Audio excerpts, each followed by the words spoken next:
Hello everyone, welcome to the road to Formula 1. In this episode we're racing at a track I had never raced at before, Phillips Island Circuit. It's a tough one and I make a ton of mistakes, but even though my car is parked off track a lot of times, we do squeeze out a pretty good result. We're racing in Division 7 and before this race we were placed in position 29 out of 68. So not too bad if I do say so myself, but we'll see after this race where we end up on the leaderboard. Don't forget to subscribe if you don't want to miss a single race. And before we begin, a special thanks to my big and beautiful boys, Jorik, Arthur Cabral, Alex Fleming and JP Kelly. Now let's get into the race. Go, go, go. Alright. Better start than the last race. Nobody beside me. We really gotta watch out on these cold tires again. If you steer too much, give too much gas, especially in this long corner, it can be very, very dangerous. But we're here at Phillips Island Circuit, which is a very fast racetrack. It's way different than the Hungaro ring we did last time. Oh, please don't lock now. And my hands are already getting sweaty. Because when you're going this fast, the margin for error in these cars is very, very small.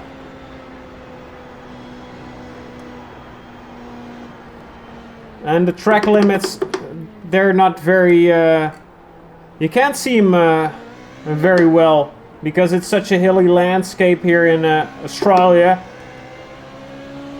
But it's been a fun track. Oh god, come on. Can I get past them? Activate the DRS, let's go. We have 7 of them. Let's get behind this guy, tuck right behind him. I'll slow down here a bit, just so I don't overshoot this corner, because that's, I guess not crashing is better than going a little bit slower.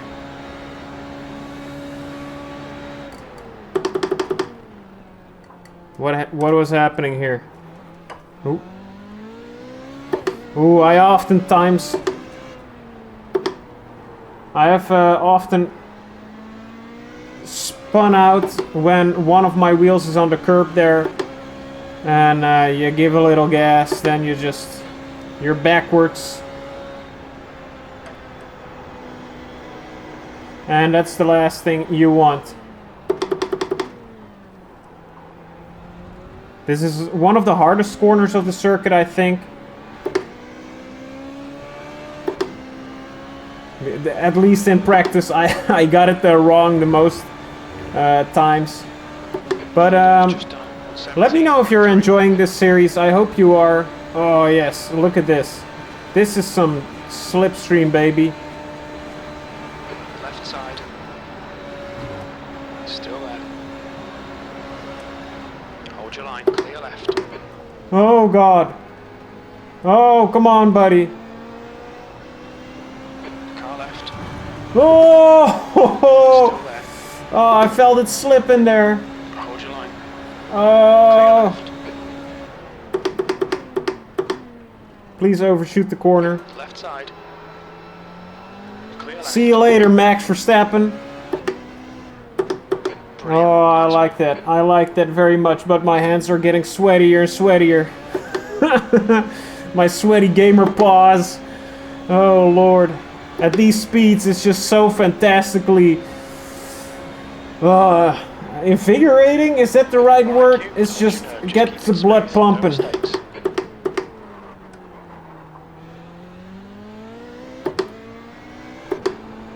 I shift up a little early there because I've spun out a couple of times in second gear. And what I like about me doing this series is that I really want to perform for you guys. I really want to have a good race each and every time I put an episode up, and that forces me to really practice these tracks before racing them. And oh, that guy went off. I really get familiar with the car and how it handles on the track, and I really like that. I have never done that really before. Even when I was doing my ACC league last year, I knew the tracks by heart, and because I was streaming it, I really didn't care for the results that much, so I didn't even practice all that much. But now I'm really into practice mode, and because this is such a difficult car to drive on a track that I never driven before this week. Ooh, baby. You really gotta be a surgeon, as I said last time. Gee dang it. We're gonna save our DRS here. We only have 6 of them left, and we really want to save them for the times we can overtake someone.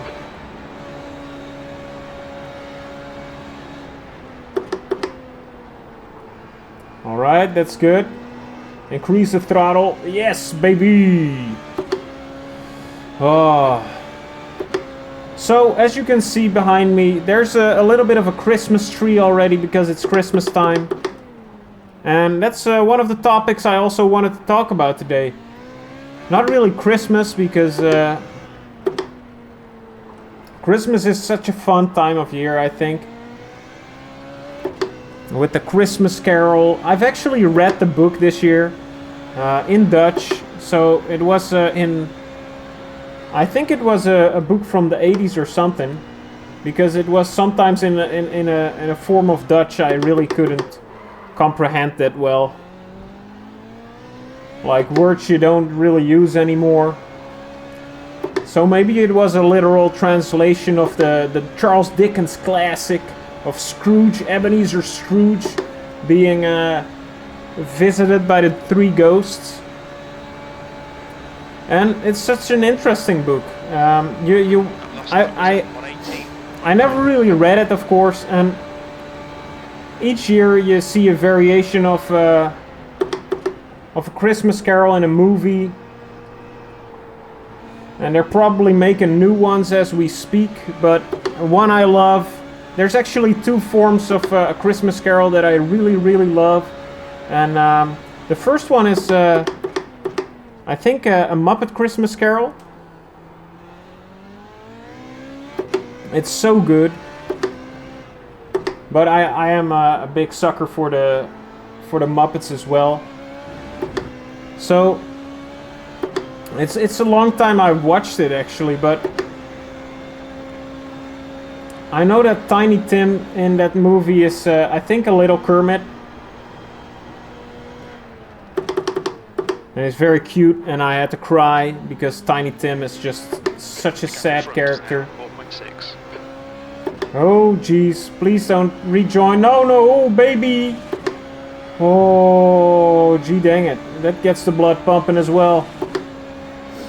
But Tiny Tim is such a sad character because it's ye olden days in England, of course, and Tiny Tim has an affliction, and his father Bob is just working for Scrooge and getting minimal pay, and he can't really take care of his son. And I will spoil A Christmas Carol because if you haven't seen a movie adaptation or read the book from the 1800s, I'm sorry, but that's like me spoiling who won the Second World War. So it brought tears to my eyes when I read about Tiny Tim being dead and his whole family being just sad when Scrooge is oh god, oh my lord, I thought I was gonna overshoot it there. Oh, sometimes you just really scare yourself in this game. But in the book, Scrooge, the last ghost Scrooge goes with is the ghost of Christmas future, of course, and then he sees the Cratchit household being just sad that Tiny Tim has died, and I think his crutches are somewhere in the corner of the house, and it's never really stated that he's dead, but how it's told, it's just, you get it, you know, and it's just such a sad moment, and that was the first time I actually cried from a book, which is I guess a positive review. It evoked emotions in me, in my cold and dark soul. And we gotta defend a little bit from the guy behind us, but...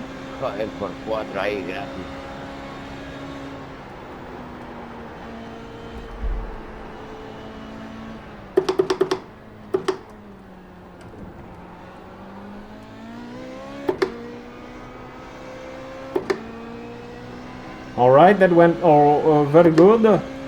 But in the Muppets Christmas Carol, Tiny Tim is I think a tiny Kermit, and Bob Cratchit is played by Kermit. Oh, that son of a gun. Use all the track. Force them to find the gap. Car left. I'm just gonna stay here on the inside. V6. You're second down in sector 3. Ah, gee dang it, he's way faster than me.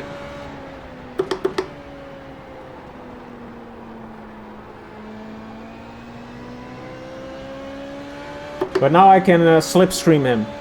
But yeah, I really forgot a lot about A Christmas Carol from the Muppets. But the other one that I really, really enjoy is Scrooged. It's I think from the 80s, maybe early 90s. And Ebenezer Scrooge is played by... I don't even know if he's called Ebenezer, but his last name is certainly Scrooge. And he's played by Bill Murray, which is a very, very funny guy, of course. The fastest lap for Smith, 1:16.8. The gap ahead is now 0.5. And it's just such a Bill Murray version of Scrooge. And I just love it. I remember seeing that movie when I was a child, I think, and the Ghost of Christmas Future as like a Bill Murray at one point lifts up his cloak only to reveal like a ton of dead babies or something.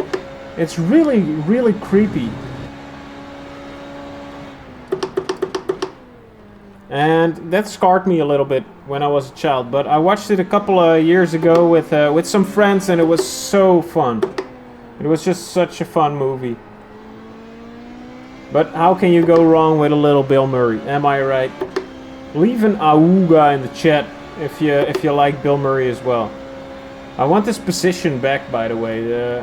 We really gotta find a way to...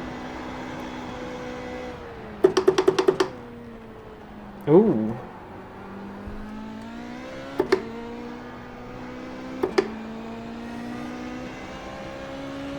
It looks as though he made a little slip up there. I don't think we're gonna get him if we use DRS now. I think he's just gonna pull away a little bit more, but that's fine. But talking about Christmas movies, I think there's an endless debate and an endless supply of memes about Die Hard being a Christmas movie, of course. Oh no no no! Son of a gun! Son of a... Ah, oh, come on.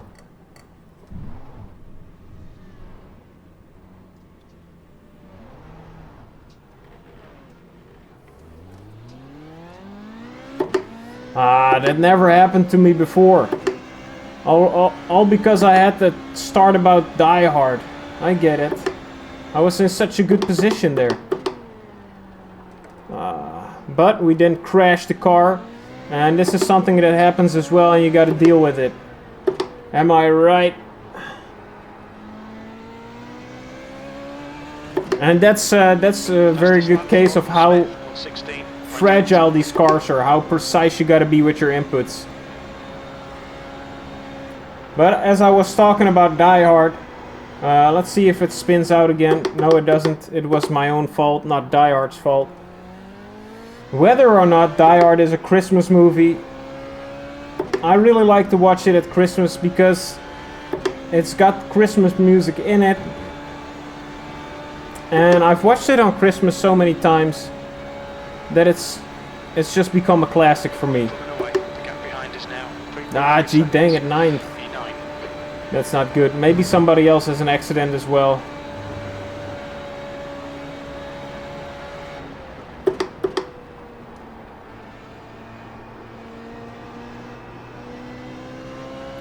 But what I like so much about Die Hard is the realism of it. And oftentimes I found... Ah, gee dang it! What is this? I'm really... Come on. I'm really freaking it up here. I don't know why this is. Because I'm talking. That's why.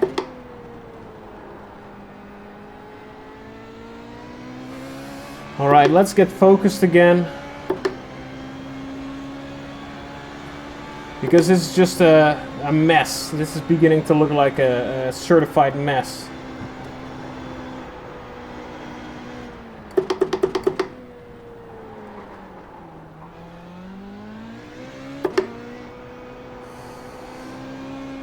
I still gotta finish my my lecture about Die Hard, that's for sure. Okay, let's put some DRS on here.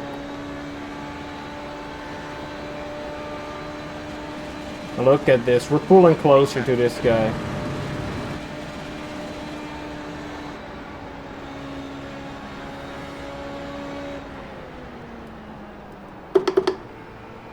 Alright, now that I'm...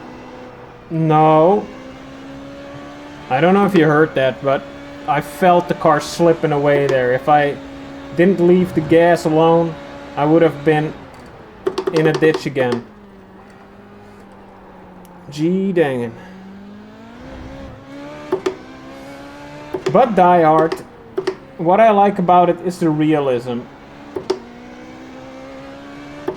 Like John McClane, he gets in a situation that he's not really prepared for because he's barefoot in a terrorist attack and... Okay, Q, gaining on this car. The gap is 0.4. Oh god. Oh, this is really bad. Because I had to avoid him, I forgot to shift down.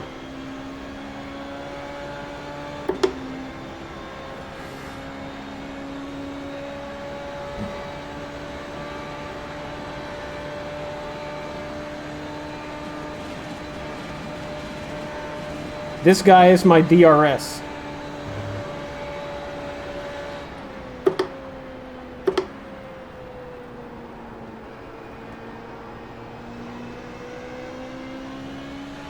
Oh, thank you. Good move, mate.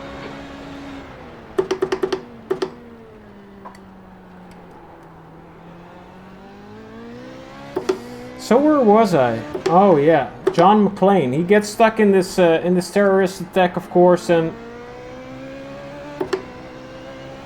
he's barefoot. He's a cop. He's got some pistol experience, but he's no way equipped to deal with these frickin' Germans, with Hans Gruber. Ooh, baby. But he does his best because he feels like he's the only one that can do something about it. Ooh, that's not good either. That's gonna give me some positions as well. And I like that about the character John McClane, that they're ruined in the later movies, but he thinks, hey, I'm the only guy that can do something in this situation, so I'm gonna just do it. That's half distance. time was 119.3. And come on, man. I just like that he gets wounded, and it's a plot device. Like, he's barefoot, they shoot the glass. No, god frickin' darn it. Why do I sometimes have a longer... I really was anxious that I would get on the grass again there. The gap behind is now 1.1. Now we just gotta keep it tight and tasty and not mess anything up. But he's barefoot, glass gets shot to all hell, and he has to walk over it barefoot, and his feet starts bleeding, so he has to clean it out, and there's blood trails that the terrorists can follow. So he's findable, and he gets shot a couple of times. His ammo runs out, which all ups the intensity, in which I think was not normal at the time, because there were movies like Rambo, especially Rambo 2 and 3, which are great movies. I'm not denying that they're masterpieces of cinema. I'm just saying that they were more of the norm in the 80s than something like Die Hard. That's some Blue Flag boys coming up here. Let's see if we can at least take them over. Overtake them? But let me know what your favorite Christmas movie is in the comments down below. I'm very curious. Maybe it's something I haven't seen yet. And I'm always on the lookout. Oh god. On the lookout for new movies. Another favorite of mine is Love Actually. And you wouldn't say that by my bold and brash demeanor, but a tough guy like me can like a romantic comedy. Let me just tell you about that. What I like so much about Love Actually is that it's just yeah. How do you call such a movie? Yellow flag. Caution. Oh, that's not good. Left side, clear left. It's an ensemble movie. That's what I think they call it. Just 116. With all kinds of characters, with all different storylines. Oh my, jeez Louise. I thought he was gonna stay there on the side, but that scared the heck out of me. 19 seconds to the next guy. Let's see if we can get him before the race is over. But what I like about Love Actually is that there's all these kinds of different characters, and the overarching plot of the movie involves them all, I think. And it has this light-hearted, good feel good vibe, which I really like. And of course, I like a lot of the actors in it. For instance, Hugh Grant. He's such a... If I was a woman, I would know who I'd want to wake up next to every day. And that would be Hugh Grant. Because he's such a dreamy man. And of course Liam Neeson is in there. He's a widower. Yeah, widower. And he has to connect with his son and his stepson, I think. Or at least the son of his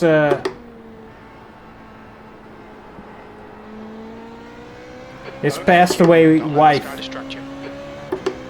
And that's really cute. And yeah, there's so many great characters in that movie, and it's just a great romantic comedy as well. So if you have a wife or girlfriend, I highly suggest watching it with them. Because everybody likes love, actually. Especially around the Christmas times.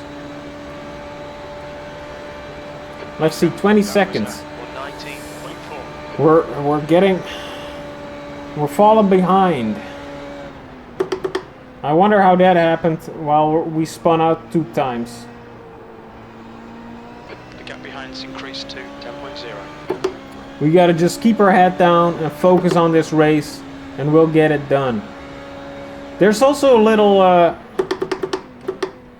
an animal fact that I wanted to share with you that I read about today, and I haven't fact checked it, so if I am wrong, please let me know as well.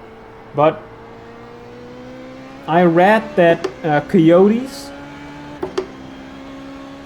when they don't hear the howls of other coyotes in the vicinity. Oh my lord! No, no, no, no, no, no, no! Keep it tidy, please, Q. How does this happen? This never happened. Is anyone coming? Please. Oh my lord, I don't know why this is happening. I've practiced so much, and I've done a practice race as well. And now all of a sudden...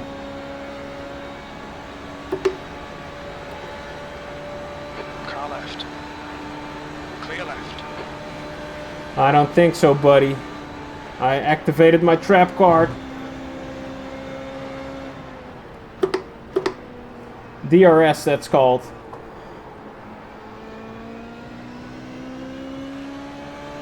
But I don't know why this is happening. Maybe because I'm just talking a lot and my focus is off. It could be something like that. What I do find, what I do think is that I am already a lot better in shaking it off. Last race I got very, very cautious after spinning 1 time, and in this race I spun a couple of times and still driving like a maniac.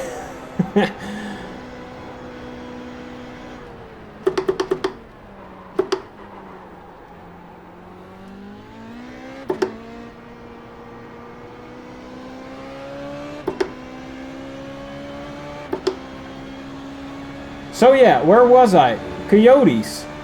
When they don't hear the howls of nearby other coyotes, and they try to procreate, as it were, their bodies, and they make it so that they get double the pups. Like instead of 2, they would get 4.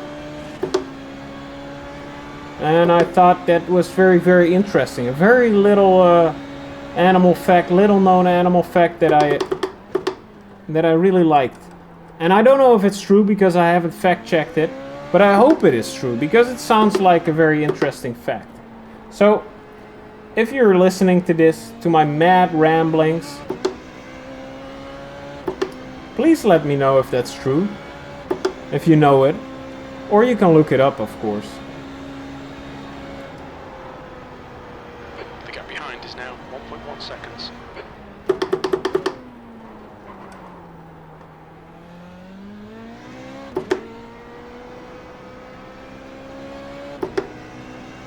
Alright, this is going great. This is going great. We got number 1 on our tail. 2 seconds behind. Number 6, 30 seconds ahead. That's just, that's gonna be a challenge. Let me just say that.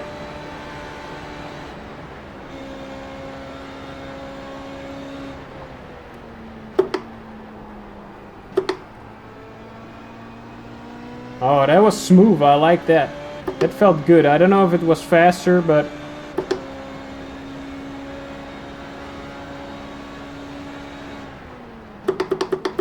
Blue flag.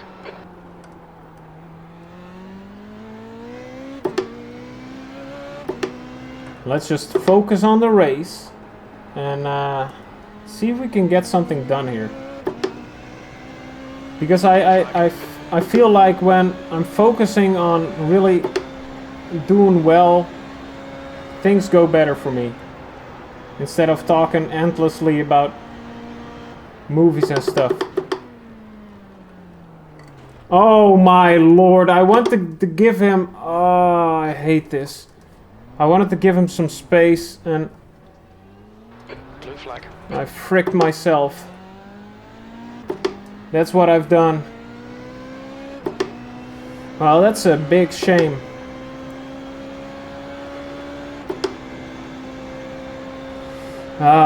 So many mistakes in this race. It's just... Let me just blame it on the track, because it's such a hard track in my opinion. At the Hungaroring, I only spun out because I gave it too much of the beans, but at this track it just feels like if you don't brake well enough, you're just off the track immediately. It's so much faster than the Hungaroring, and it really is testing something else from this old boy. And The gap in front is now I just want you to know that, yeah, I'll post this as it is, because I want you guys to know that even great sim racers like me have races like this.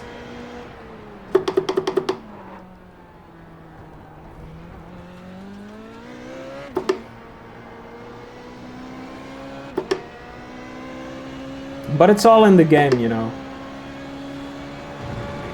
That's a Wire quote, but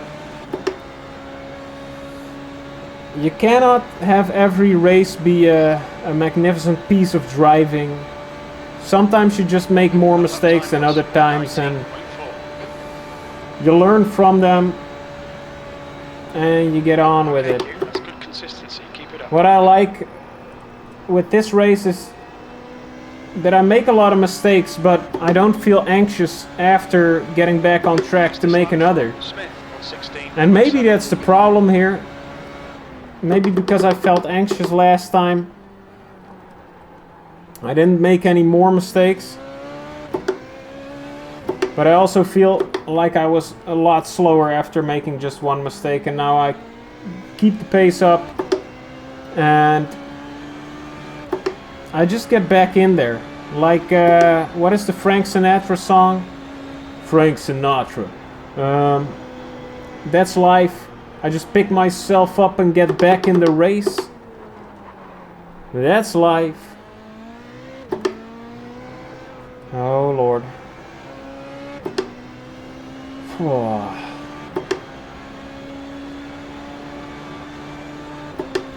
We gotta clean the visor a little bit.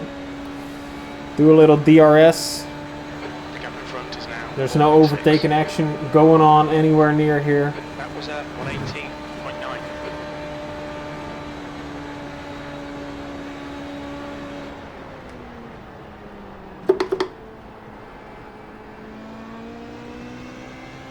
Look at that. That was smooth as butter, buddy boy. We only need 3 more laps. Anything can happen still. The guy in front can make a mistake. I'm driving like a maniac. I can make mistakes as well. We'll see what happens. Maybe we'll get one more pass in it. Maybe we don't.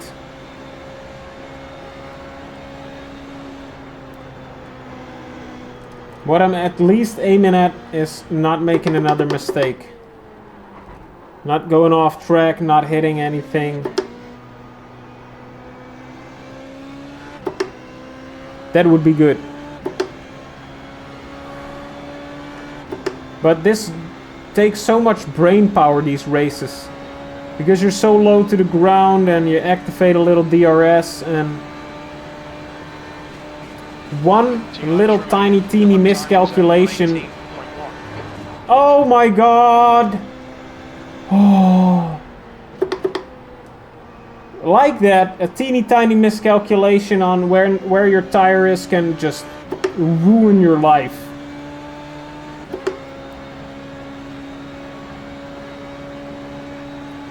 This is racing like this is like really good for your blood pressure, I assume. And I don't know why I keep doing this to myself. I only play games that really make my heart beat in my throat.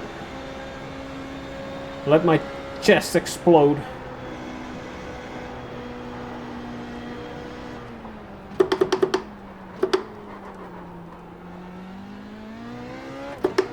But I think we're coming up to the last lap, aren't we? Oh, two more. Two more. We'll keep the DRS for the last lap. One more to spend. No one to overtake in the vicinity. Last lap. You've just done a 118.6.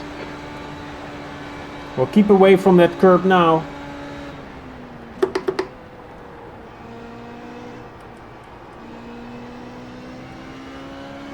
Beautiful, baby, beautiful. I liked it. I should have shifted up correctly, but we don't do that on this channel.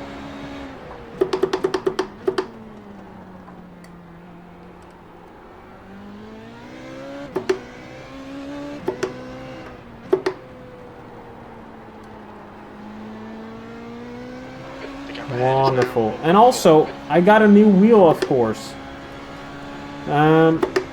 And to be fairly honest, I kind of bought it because I wanted to be able to feel like a Formula driver for this series, and